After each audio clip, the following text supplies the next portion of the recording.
नमस्कार स्टूडेंट, मैं नकुल कुमार और केमिस्ट्री एजुकेटर। स्टूडेंट, जो हमने कल बात की थी, कुछ इम्पोर्टेंट फार्मूलाज भी लिखवाए थे, कुछ रूल लिखवाए थे। मैंने कहा था यदि अभी कणों की संख्या ज्ञात करनी हो, यदि कोनों पर स्थित हो तो 1/8 भाग होता है, बताया था ना मैंने।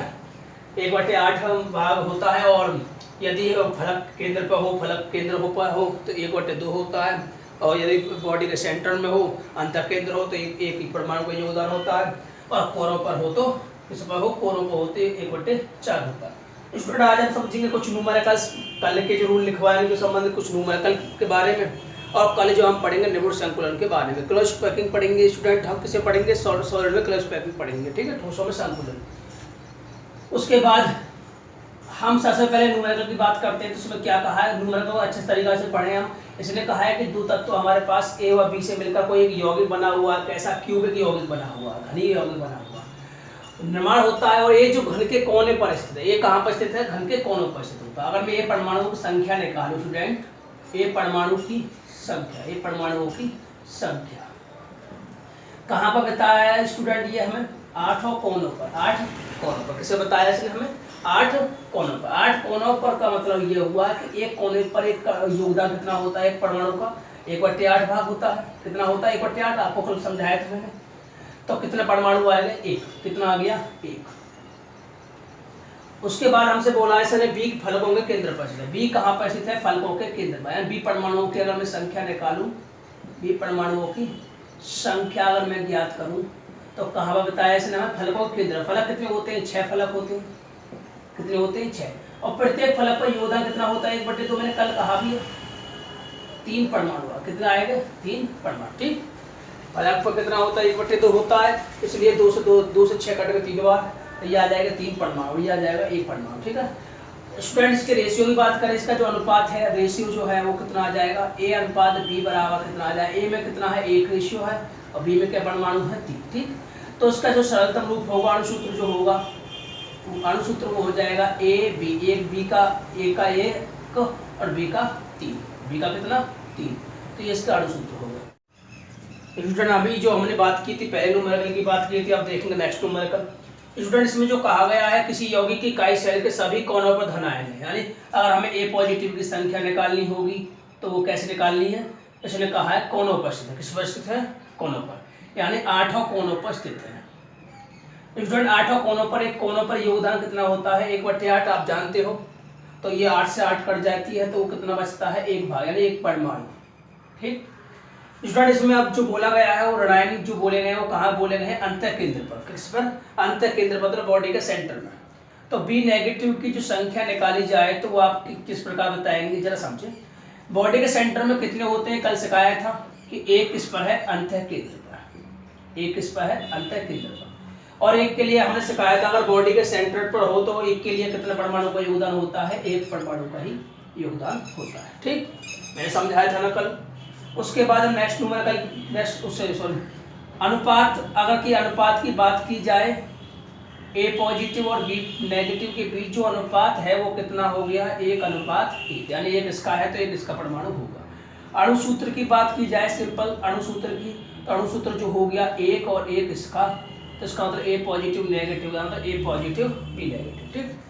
स्टूडेंट, अब नेक्स्ट न्यूमेरिकल की बात करते हैं। इसमें कहा गया है घन से निर्मित एक इकाई सेल है जिसमें ऋणायन जो है वो प्रत्येक कोनों पर स्थित है, ठीक। यानी नेगेटिव जो है वो कहाँ पर स्थित है? बी जो नेगेटिव स्थित है वो कहाँ पर? कोनों पर। और ए पॉजिटिव कहाँ पर स्थित है? एकांतर फलकों पर। जरा समझिए, बी नेगेटिव कहाँ पर स्थित है? बी नेगेटिव कणों की संख्या, कणों की संख्या किस पर स्थित है? 8 कोनों पर। 8 कोनों पर, प्रत्येक कोनों पर योगदान कितना होता है? 1/8 आप जानते हो, मैंने कल सिखाया था। 1, इसका मतलब एक कण या एक परमाणु, ठीक। एक कण या एक परमाणु। उसके बाद उसने कहा है ए पॉजिटिव की जो संख्या ज्ञात कराओ, एकांत फलकों पर बैठे हुए हैं, एकांत फलकों पर स्थित है। इसने कहा है एकांत फलक का मतलब हो गया स्टूडेंट कि एक छोड़कर एक, यानी अगर एक छोड़कर एक छोड़ जाने का मतलब ये हुआ कि अगर हमारे पास ये कोई क्यूबिक सेल है, एक अगर एक यहाँ पर है तो एक छोड़ के दूसरा यहाँ होगा, दूसरा यहाँ होगा, तीसरा एक छोड़ के यहाँ होगा, ठीक है। फलक केंद्र हमारे पास 6 फलक होते हैं, 6 फलक होते हैं घर के पास, और 6 फलकों में ये कह रहा है कि एक छोड़कर एक, तो इसका मतलब ये हुआ कि 3 फलकों पर, कितने पर, 3 फलकों पर है। ए पॉजिटिव कणों की संख्या निकाली जाए तो कैसे निकालेंगे, इसने कहा है कि 3 फलकों पर। क्यों 3 फलक हैं, समझ गए। इसने कहा है ना एकांतर फलक, एकांतर फलक का मतलब एक छोड़कर एक, एक छोड़कर एक, ठीक। 3 फलकों पर, 3 फलकों पर कितना हो जाएगा जरा समझे। 3 गुणा एक फलक पर कितना हो जाए 1/2, तो ये हो जाएगा 3/2 भाग या 3/2 परमाणु या कण। अनुपात की बात की जाए तो अनुपात होगा वो कितना होगा जरा समझे। ए पॉजिटिव और बी नेगेटिव के जो बीच जो रेशियो आ गया वो कितना होगा। ए पॉजिटिव में कितने आ रहे हैं 3/2 और बी नेगेटिव में जो आ रहा है वो 1 आ रहा है। अगर हम इसे 2/3 से गुणा कर दें या 2 से गुणा कर दें तो सिंपल जो अणुसूत्र आ जाएगा वो कितना आ जाएगा अणुसूत्र। अगर मैं 2 से गुणा कर दूं, 2 से 2 कट जाएगा 3, 2 से इसमें गुणा करोगे 2, तो अणुसूत्र जो हो जाएगा ए पॉजिटिव बी नेगेटिव कितना हो जाएगा 1 के 3 है, इसके 2 है, ठीक है। स्टूडेंट हम नेक्स्ट न्यूमेरिकल की बात करते हैं। घन से निर्मित एक इकाई सेल जिसमें ये परमाणु कोनों पर स्थित है। ये परमाणु कहाँ पर स्थित है, कोनों पर स्थित है। स्थान प्राप्त करते हैं जबकि बी परमाणु प्रत्येक फलक के केंद्र पर स्थित है। प्रत्येक परमाणु कहाँ पर स्थित है, बी का केंद्र पर, फलक के केंद्र पर। 2 कोनों पर से एक जो परमाणु हट जाते हैं, क्या हो जाते हैं, हट जाते हैं। जरा समझें कि ए कणों की बात की जाए, ए कणों की संख्या की बात की जाए तो इसने कहा है कि कोनों पर से स्थित हैं, लेकिन 2 जो है वो कहाँ पर कोनों पर से हट जाते हैं। इसका मतलब ये हुआ हमारे पास जो परमाणु होते हैं वो 8 कोनों पर स्थित होते हैं, लेकिन 8 कोनों में वो 2 पर से क्या हो जाता है, हट जाता है। मेरे पास जरा समझे ध्यान से कि 8 कोनों पर जो परमाणु है उनमें से 2 कोने के जो परमाणु है वो हट जाते हैं। क्लियर, यानी ए परमाणुओं की अगर मैं बात करूं तो ये परमाणु कहाँ स्थित है, वो केवल 6 फलकों पर, केवल किस पर, 6 कोनों पर। किस पर, 6 कोनों पर। क्यों 8 कोने क्यों नहीं कहा मैंने यहाँ पर, क्योंकि 2 कोनों पर से तो वो हट जाते हैं। किस पर से हट जाते हैं, 2 कोनों पर से हट जाते हैं। तो 6 कोनों पर होगा, एक कोने पर योगदान कितना होता है 1/8, तो 2 से 3 बार, 2 से 4 बार, तो ये कितना हो जाएगा 3/4, ठीक। उसके बाद बी परमाणु की बात की जाए, बी परमाणु की बात की जाए, बी परमाणु की बात की जाए तो बी परमाणु कहाँ पर बताया इसने हमें, बी परमाणु प्रत्येक फलक के केंद्र पर, प्रत्येक फलक के केंद्र पर।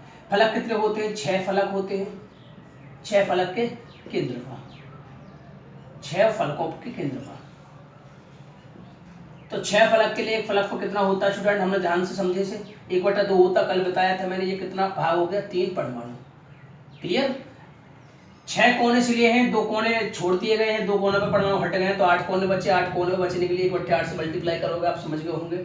6 फलक के केंद्र पर हैं तो 6 एक फलक के केंद्र पर, मैंने कल से कहा 1/2 से गुणा करते हैं, सॉल्व होकर 3 आ गया। अनुपात की बात की जाए, अनुपात की बात की जाए, जो ए अनुपात और बी अनुपात है वो कितना है, ए का कितना है 3/4 है और बी का कितना है 3, ठीक।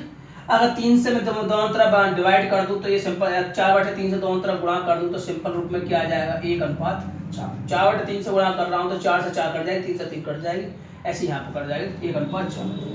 अणुसूत्र की बात की जाए तो अणुसूत्र क्या होगा स्टूडेंट, अब तो बता पाओगे आप कि ए और बी जो है 2 टाइप के कण है, एटम है, वो ए का 1 योगदान होगा तो बी का 4 गुना होगा, ठीक। तो स्टूडेंट हम कल से संकुलन